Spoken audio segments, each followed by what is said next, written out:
எடுக்க முடியும். Education is the only opportunity to regain and restore the talent of the people. அதுவும் குறிப்பாக பெண் பிள்ளைகள் அவங்க எந்த அளவுக்கு பின்தங்கிய பகுதின்னு சொல்லப்படுதோ அந்த பகுதியிலிருந்து வளர்ந்து வர்றாங்களோ அவங்க பெரிய அளவுக்கு சமூக மாற்றத்திற்கு பயன்படுவார்கள். சோ நீங்க எல்லாரும் கவனிக்க வேண்டிய முக்கியமான விஷயம், உங்கள் கல்வி என்பது உங்கள் சார்ந்தது மட்டுமல்ல, அது ஒரு சமூகத்தினுடைய தேவைக்கானது என்பதை நீங்க புரிஞ்சுக்கணும். இன்னைக்கு இந்த இடம் இந்த அளவுக்கு வளர்ந்திருக்கு அப்படின்னு கேட்டா கல்வியின் வழியாக இதை வளர்க்க முடியும் என்று நம்பியவர்களால் இது பெரிய அளவுக்கு வளர்ந்திருக்கிறது. பல்வேறு தொழில் வாய்ப்புகள் இன்றைக்கு உருவாக்கப்பட்டிருக்கு அப்படின்னா அது என்ன அடிப்படையில இருந்து நம்முடைய இடத்தை நம்ம மாற்றணும்னு நினைச்ச 4 பேரோ 10 பேரோ 100 பேரோ செஞ்சப்போ இவ்வளவு மாற்றம் வருது.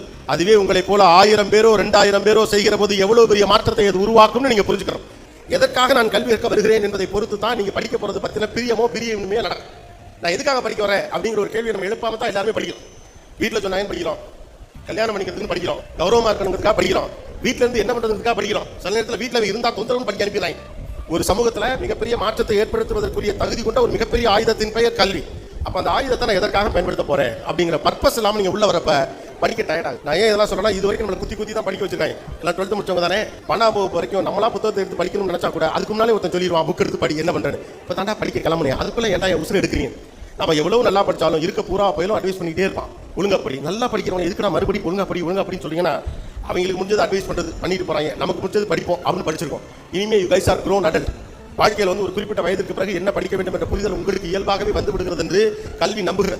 அதனால சின்ன பிள்ளைகள் எல்லாத்தையும் படிக்க சொல்றாங்க. அதுக்கப்புறம் ஒரு 11th 12th வரப்ப என்ன பண்ணாங்க, ஸ்பெஷலைசேஷன் கொடுத்துறாங்க. பிசிக்ஸ் எடுத்துக்கிறியா, கெமிஸ்ட்ரி எடுத்துக்கிறியா, ஃபர்ஸ்ட் குரூப்பா, செகண்ட் குரூப்பா, வொகேஷனல் குரூப்பா அப்படின்னு கொடுக்குறாங்க. அப்போ ஒரு கட்டத்துக்கு மேல என்ன படிக்கணுங்கிறது இயல்பாகவே உங்களுக்கு தெரிஞ்சது. ஆனா இந்த வயசுக்கு அப்புறம் நீங்க படிக்க வேண்டியதுல பர்பஸா ஃபிக்ஸ் பண்ண வேண்டியது ட்ரீம் மட்டும் இல்ல. சின்ன வயசுல நீங்க ஃபிக்ஸ் பண்ணி வச்சிருக்கிறது என்ன ட்ரீம், நான் டாக்டர் ஆகணும், நான் இன்ஜினியர் ஆகணும். நம்ம ஊர்ல அந்த ட்ரீம் எல்லாம் எக்ஸிக்யூட் ஆயிருந்துச்சு வச்சுங்களேன், ஒரு பேர் கூட வேற வேலையில இருக்க மாட்டான். பூரா பேர் டாக்டர் இருப்பான், பூரா பேர் இன்ஜினியர் இருப்பான், கொஞ்சம் பேர் ஃபேக்டரியில் இருப்பாங்க, கொஞ்சம் பேர் ஹாஸ்பிட்டல் இருப்பாங்க. பேஷண்ட் இன்னொரு டாக்டர் பேஷண்ட் இருப்பார், இன்னொரு இன்ஜினியர் பேஷண்ட் இருப்பார். ஏன்னா எல்லாருக்கும் ஆசை என்ன, டாக்டர் ஆகிறது, இன்ஜினியர் ஆகிறது. ஏன் அது நடக்கல? நம்ம எல்லாத்தையும் ஆசை இருக்கு, ஆனா அதை எக்ஸிக்யூட் பண்றதுக்கு நம்ம கிட்ட திட்டம் இல்லை. அதுதான் சொல்ல வர, you should have a purpose of your education. When your purpose is bigger, obviously you will not get tired. எப்போ உங்க பர்பஸ் ரொம்ப பெருசா இருக்கோ, எப்போ உங்க பர்பஸ் ரொம்ப ஸ்ட்ராங்கா இருக்கோ, அப்போ உங்களுக்கு படிக்கிறப்ப போர் அடிக்காது, எரிச்சல் ஆகாது. யாரோ ஒருத்தருக்காக ஒரு விஷயத்தை செய்யறப்ப எரிச்சல் வரும் இல்லையா?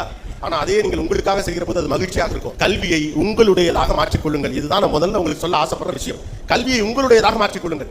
இன்னொருவருக்காக நீங்கள் செய்யக்கூடிய மிகப்பெரிய ஒரு என்ன சொல்ல ஒரு ஃபேவர் மாதிரி நம்ம ட்ரை பண்ணிட்டே இருக்கோம். எஜுகேஷன் பெரிய விஷயமா நம்ம ஒரு பக்கம் பேசிட்டே இருந்தா கூட எஜுகேஷனுக்கான பர்பஸ் சின்னதாகவே வச்சுட்டு இருக்கோம். பிழைத்து கிடப்பதற்கான ஒரு வாய்ப்பு நினைக்கிறோம். அது எவ்வளவு மலினமான ஒரு விஷயம் யோசிப்பாரு. பிழைத்து கிடப்பதற்கான ஒரு வாய்ப்பு இந்த உலகத்தில் 1000 இருக்கு. அதுக்கு கல்வியை நாடி இருக்கிற எந்த அவசியமும் கிடையாது. கல்வி என்பது சமூக மாற்றத்திற்கான ஏற்பாடு. அதுதான் நான் சொன்னேன், you should have a bigger vision on your education. நம்ம ஊர்ல எல்லாரும் பெரிய படிப்பு படிச்சுட்டு வாழ்ந்துட்டு இருக்காங்க, அப்படிலாம் ஒன்றும் கிடையாது. ஏதோ படிச்சோம், ஏதோ வாழ்ந்துட்டே இருக்கவங்களா இருக்காங்க. கடைசி வரைக்கும் ஒரு வேலை பார்க்காம நம்ம ஊர்ல சில கிராக்கிகளாக வாழும். காலையில் ஒருத்தவங்க வீட்டில் சாப்பிடுவாங்க, மத்தியானம் மாப்பிள்ள வந்துருக்காரு அப்படிம்பாங்க, சாயந்தரம் ஒருத்தர் சித்தப்பா வந்து இட்லி வைப்பாரு. அவர் பாட்டுக்கு காலம் முழுக்க கடைசி வரைக்கும் எந்த வேலையும் பார்க்காம நம்ம சொந்தக்காரில் ஒரு கேரக்டர் வாழ்ந்துட்டு போறாரு. அது ஒரு பிரச்சனையே கிடையாது. அப்ப கல்வியை நீங்க பிழைத்து கிடப்பதற்கான ஏற்பாடுன்னு பார்க்க நம்ம சமூகம் கீழே இருக்கும்.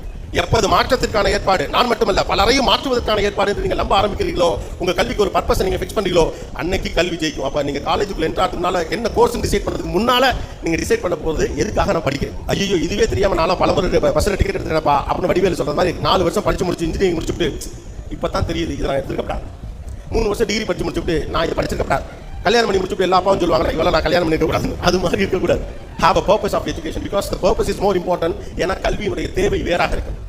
முதல் முக்கியமான விஷயம், choose a course which matches your natural fitness. அதாவது உங்களுடைய இயல்பான அறிவோடும் உங்கள் இயல்பான பலத்தோடும் எது பொருந்துகிறதோ அந்த படிப்பை தேர்வு செய்யுங்க. அதான் ரொம்ப முக்கியம். ரீசெண்ட் டேஸ்ல என்ன ஆயிடுச்சு அப்படின்னு கேட்டா, எதெல்லாம் ஃபேண்டசியான ஒரு படிப்போ அதை நம்ம படிப்போம். எல்லாருக்கும் இயல்பான ஒரு திறமை இருக்கும், அதை கண்டறியணும். அதுதான் ரொம்ப முக்கியம். நம்ம எப்போதுமே அடுத்தவங்களுடைய ஸ்ட்ரெங்த் என்ன கண்டுபிடிச்சு வச்சிருக்கோம் இல்லையா? பக்கத்து சீட்ல உட்காந்துருக்க நம்ம ஃப்ரெண்டோட ஸ்ட்ரெங்த் என்ன நமக்கு தெரியும். அவங்க அப்பா பணக்காரரு, அவங்க வீட்டில் எல்லாரும் படிச்சவங்க, அவங்க குடும்பமே பெரிய குடும்பம், அவங்களுக்கு இந்த வசதி வாய்ப்பு இருக்கு அப்படின்னு அடுத்தவங்களுடைய பலம் பலவீனம் ரெண்டையும் எடை போடுகிற நாம் நம்முடைய பலம் பலவீனம் என்ன நம்ம எடை போட்டதே கிடையாது. Do you have a list? உங்ககிட்ட லிஸ்ட் இருக்கா? உங்களுடைய ஸ்ட்ரெங்த் என்னன்னு, உங்களுடைய ஸ்ட்ரெங்த் இல்லாத விஷயம் என்னென்னலாம் உங்கள்கிட்ட லிஸ்ட் இருக்கும். நம்ம ஏழை, நமக்கு இங்கிலீஷ் பெருசாக வராது, நம்ம படித்த ஸ்கூல் சின்ன ஸ்கூலு, பெரிய படிப்பெல்லாம் நம்மளால படிக்க முடியாது, நமக்கு இங்கிலீஷே வராது, இப்படி பல்வேறு விதமான ஆகாத இதெல்லாம் நடக்காதோ அந்த நெகட்டிவான லிஸ்ட்லாம் உங்கள்கிட்ட இருக்கும். ஆனால் உங்ககிட்ட என்னென்ன ஸ்ட்ரெங்த் இருக்குன்னு யார்ட்டையா லிஸ்ட் இருக்கா? யோசிச்சு பாருங்க. ஏன் யோசிச்சது இல்லை? நம்ம பெரிய ஆள் நினைச்சது, நம்மளை பத்தி எதுக்கு விளக்கமா இருக்கிறது பட்டு கொஞ்சம் அப்படிங்கிறது மாதிரி அப்படி நம்மளாவே நினைச்சிட்டு நம்மளை பத்தி நம்ம ஒரு பெரிய உயர்வான மதிப்பீடுகளை உருவாக்குனது கிடையாது. Who you are? Have you ever recognized about that? உங்களுக்குள்ள இருக்கும் உங்களை நீங்கள் என்றைக்காவது கண்டறிந்தது உண்டா? நம்ம கண்டறிவதே கிடையாது. மற்றவரை பத்தி கவலை பண்ணிருக்கோம். யார் என்ன போஸ்ட் போட்டிருக்கான், இன்ஸ்டாகிராம்ல என்ன போட்டோ போட்டிருக்கான், நடிகர்கள் என்ன செய்கிறார்கள், டிவியில் வர செலிபிரிட்டிகள் என்ன பண்ணுகிறார்கள், யாருக்கு என்ன எதனால எது போகுது, அடுத்தவரை பத்தி நீங்க கவலைப்பட்டு உங்களை பத்தி எப்ப கவலைப்படுங்க? அடுத்தவர்களோடு பேசுவதை நிறுத்துங்கள். உங்கள் மனதோடு முதலில் பேசுங்கள். That's the first important thing that you need to do for yourself. உங்களுக்காக நீங்க செய்ய வேண்டிய முதல் விஷயம் தான். உங்கள்கிட்ட பேசுங்க. உங்க ஸ்ட்ரெங்த் என்ன பேசுங்க. அழகா ட்ரெஸ் பண்ணி கண்ணாடி முன்னாடி நின்று கொஞ்சிறீங்கல்ல, அதே நேரத்தில் உங்கள் மனதோடு பேசுகிற மனப்பான்மையை வளர்த்துக் கொள்ளுங்கள்.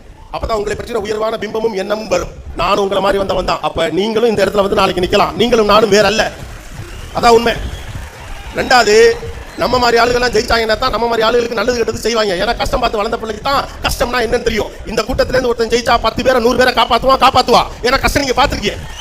அப்ப பார்த்த ஆளுகளுக்கு தான் தெரியும். அப்ப படிப்பின் நோக்கம் என்ன, நீங்க உள்ளுக்குள்ள ஃபிக்ஸ் பண்ணிக்கிறது உங்கள் 3 வேளை உணவுக்கான ஏற்பாடா, ஒரு ஊரை மாற்றுவதற்கான ஏற்பாடா, அது நீங்கள் சௌகரியமாக இருப்பதற்கான ஏற்பாடா, இந்த தேசத்தை மாற்றுவதற்கான ஏற்பாடா? What is the purpose of education? Have it in your mind first. அப்ப நீங்க தேட வேண்டிய விஷயம் என்ன அப்படின்னு கேட்டா, என் படிப்பு எனக்கு மட்டுமல்லாமல் இந்த சமூகத்துக்கு எந்த அளவுக்கு பயன்படும், இதுதான் முக்கியம்.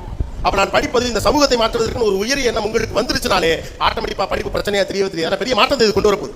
வேண்டாம் வெறுப்பா பிள்ளைய பத்தி காண்டாமிருகன் பேர் வச்ச கதையா 3 வேளை சோத்துக்காக தான் படிக்கணும்னா என்னத்துக்கு படிக்கும்? அவ்வளவு மோசம், அவ்வளவு சப்ப ஒண்ணு கிடையாது. நாமெல்லாம் ஜெயிக்கிறதுக்குனே பிறந்தவனுங்க. கடவுளோ இயற்கையோ எது வேண்டுமானாலும் நம்மை படைத்திருக்கட்டும். தோற்று போவதற்காக படைத்திருக்க கூடும். வாய்ப்பே இல்லையே. நீங்க எவல்யூஷன் தியரி நம்புங்க, இல்ல இயற்கை படைச்சது நம்புங்க, கடவுள் படைச்சது நம்புங்க. கேவலம் மனுஷன் படைச்ச படைப்பே தோக்க கூடாது மனுஷன் நினைக்கிறான். மனுஷன் ஒரு பேனா தயாரிக்கிறான், ஒரு டிவி தயாரிக்கிறான், ஒரு சாட்டலைட் தயாரிக்கிறான். உயிரை கையில பிடிச்சி நம்ம உட்கார்ந்துருக்கோம். சாட்டலைட் மேல போறப்ப மனிதன் தான் உருவாக்கிய ஒரு கருவி தோற்று விடக்கூடாதுன்னு நினைக்கிறான். கடவுள் உருவாக்கிய ஒரு கருவி எப்படி தோற்று போகும்? நீங்களா நினைச்சாலே ஒழிய நீங்க தோக்கவே முடியாது. அதான் முக்கியம். ஜெயிப்பதுதான் மனித இயல்பு, வெற்றி பெறுவதுதான் மனித இயல்பு. தோற்பது நம்முடைய இயல்பே கிடையாது. நாமள கஷ்டப்பட்டு தோத்துக்கிட்டே இருக்கு. நம்மளை தோக்கடிக்கிறது நம்ம படுற பாடுக்கு அப்பா மண்டைக்குள்ள அள்ளி கொட்டி என்னால முடியாது ஏத்த விட்டுக்காரனால முடியாது, நமக்கு ஒண்ணுமே நடக்கல, விளங்கவே இல்லை. நாம பிறந்ததே பூமிக்கு பாரம். எவெல்லாம் நெகட்டிவ் நமக்கு சொல்றான், அவன் சொல்றதா மண்டையில ஏறும். நல்லது சொல்றவன் எவன் சொல்றது நம்ம மண்டையில ஏறாது. நமக்கு தேவை நெகட்டிவிட்டி தானே. அப்ப யோசிச்சு பாருங்க, கஷ்டப்பட்டு தோக்கிறது நம்ம ட்ரை பண்ணிட்டு இருக்கோம். கஷ்டப்பட்டு ஜெயிக்கலாம் நீங்க ட்ரை பண்ண வேண்டாம். நீங்க பேசாம இருங்க, ஜெயிச்சிருங்க. தோக்காம இருக்காம இருந்தா போதும், அவ்வளவுதான். நம்ம தோக்கிறதா சிரமம், ஜெயிக்கிறது ஈஸி. ஏன்னா நம்ம நேச்சுரல் ஃபிட்னஸே நம்ம ஜெயிக்கிறது தானே. அப்ப தோக்காம இருக்கணும் அப்படின்னா என்ன பண்ணணும்னா, தேவையில்லாம தோக்குற இன்ஃபர்மேஷன் உள்ள வாங்கக்கூடாது. நம்ம சொந்தக்கார தாய பிள்ளைல எவனோ ஒரே ஒரு ஆள் நம்மளை பத்தி தப்பா பேசுவோம், அவனை பத்தியே யோசிச்சுட்டு இருப்போம். ஆனா நம்ம நல்லா இருக்குன்னு நினைக்கிற 4 பேரை விட்டுருவோம். நம்ம ஃப்ரெண்ட்ஸ் சர்க்கிள் யாரோ ஒருத்தர் நம்மளை பத்தி தப்பா பேசியிருப்பாங்க, அவங்கள பத்தியே கவலைப்பட்டு இருப்போம். நம்ம நல்லா நினைக்கிற ஃப்ரெண்டு 4 பேர் நம்ம கூடவே இருப்பா, அவளை பத்தி நம்ம கவலைப்படவே மாட்டோம். Avoid the negative people. யாரெல்லாம் உங்கள் மனம் கோரும் என்று தெரிந்தும் உங்கள் பேச்சுக்கு எதிர் பேச்சாக வேண்டுமென்றே உங்கள் மனதை துன்புறுத்துகிறார்களோ அவர்களிருந்து விலகுங்கள். அவ்வளவுதான், வேற வழி கிடையாது. அப்ப நீங்க ஜெயிக்கிறது ரொம்ப இயல்பான ஒரு விஷயம். மனுஷர் தோக்குறது கஷ்டமான விஷயம். நமக்கு எப்படி சொல்லி கொடுத்தாங்கன்னா, நீங்க ஜெயிக்கிறது கஷ்டம் சொல்லி கொடுத்தாங்க. சின்ன வயசுல என்ன சொல்லிட்டாங்கன்னா, ஜெயிக்கிறது கஷ்டம். அவர் இன்னொரு ஏமாத்துவார் நம்ம வீட்டில் சொல்லி கொடுத்துருப்பாங்க. இப்போ நான் அதை உடச்சிருக்கேன். அந்த ஏஜ் உங்களுக்கு வந்துருச்சு. சின்ன வயசுல நம்ம டீச்சர்மார்களும் நம்முடைய அப்பா அம்மாக்களும் குறிப்பாக அம்மாக்களும் ஒரு கதை சொல்லி வளர்த்துருப்பாங்க. இப்போ நீ கஷ்டப்பட்டீங்கன்னா நாளைக்கு ஜாலியா இருக்கலாம் சொன்னானோனா இல்லையா? ஏன்னா நாளைக்கு வேலை இல்லாம சந்தோஷமா இருக்கிறது தான் ஜாலி நம்ம சொல்லி வச்சிருக்காங்க. இப்போ நீ கஷ்டப்பட்டீங்கன்னா நாளைக்கு சந்தோஷமா இருக்கலாங்கிறதா என்ன அர்த்தம்? இப்போ நீ கஷ்டப்பட்டு வேலை பார்த்தீங்கன்னா, அதாவது படிக்கிறது உங்களுடைய வேலை அப்படின்னு வச்சுக்கிட்டோம்னா, படிச்சேன்னா நாளைக்கு நீ ஜாலியா இருக்கலாம், வேலை இல்லாம சும்மா சந்தோஷமா இருக்கலாம்னு அர்த்தம். இது எல்கேஜிலே ஆரம்பிச்சுவாங்க. ஒண்ணுமே நமக்கு விவரம் தெரியாதப்ப கூட பிள்ளை எல்கேஜியில் நல்லா படிச்சிருச்சுன்னா அப்புறமா நல்லா வந்துடும். செகண்ட் ஸ்டாண்டர்டுக்குள்ள ஹேண்ட் ரைட்டிங்லாம் சூப்பராக வந்துருச்சுன்னா பிள்ளைக்கு ஹேண்ட் ரைட்டிங் போய் நல்லா வந்துடும் டீச்சர் வேறு சொல்லி கொடுப்பாங்க. நம்ம மக்கள் கையை பிடிச்சி அடி நடிச்சு நம்ம ஊரில் நம்பிக்கை வேறு இருக்குது. தலையெழுத்து ஒழுங்காக இருந்துச்சுன்னா கையெழுத்து ஒழுங்காக இருக்குன்னு. நான் பார்த்த வரைக்கும் உலகத்தில் ஜெயிச்ச பல பேருடைய கையெழுத்து நான் பார்த்துருக்கேன். கோடி இருக்கிற மாதிரி தான் இருக்கு. கிறுக்கி எழுதுனவெல்லாம் பெரிய ஆளாக இருக்கான். அச்சரம் சுத்தமாக எழுதுனவெல்லாம் ஆர்டினரியான ஆளாக இருக்கா. நான் பார்த்துருக்கேன்பா.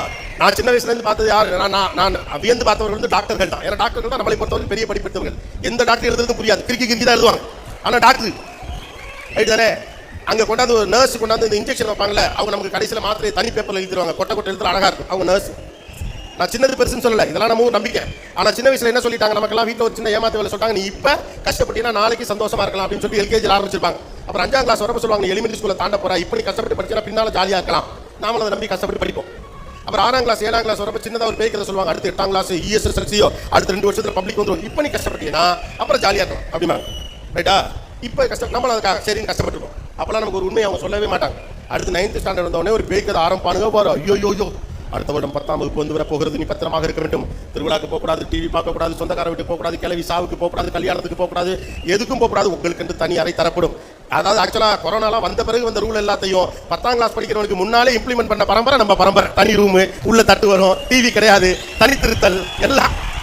ஏன்னா அம்மா அப்பாவுக்கு ஒரு பயம் இருக்கு, பிள்ளை எப்படியாவது ஆளாகணும், முக்கியமான காலகட்டத்தில் அவங்க தடுமாறிடக்கூடாதுங்கிறதுக்காண்டி நமக்கு ஏதோ அவங்களுக்கு தெரிஞ்ச மெக்கானிசத்தை சொல்றாங்க.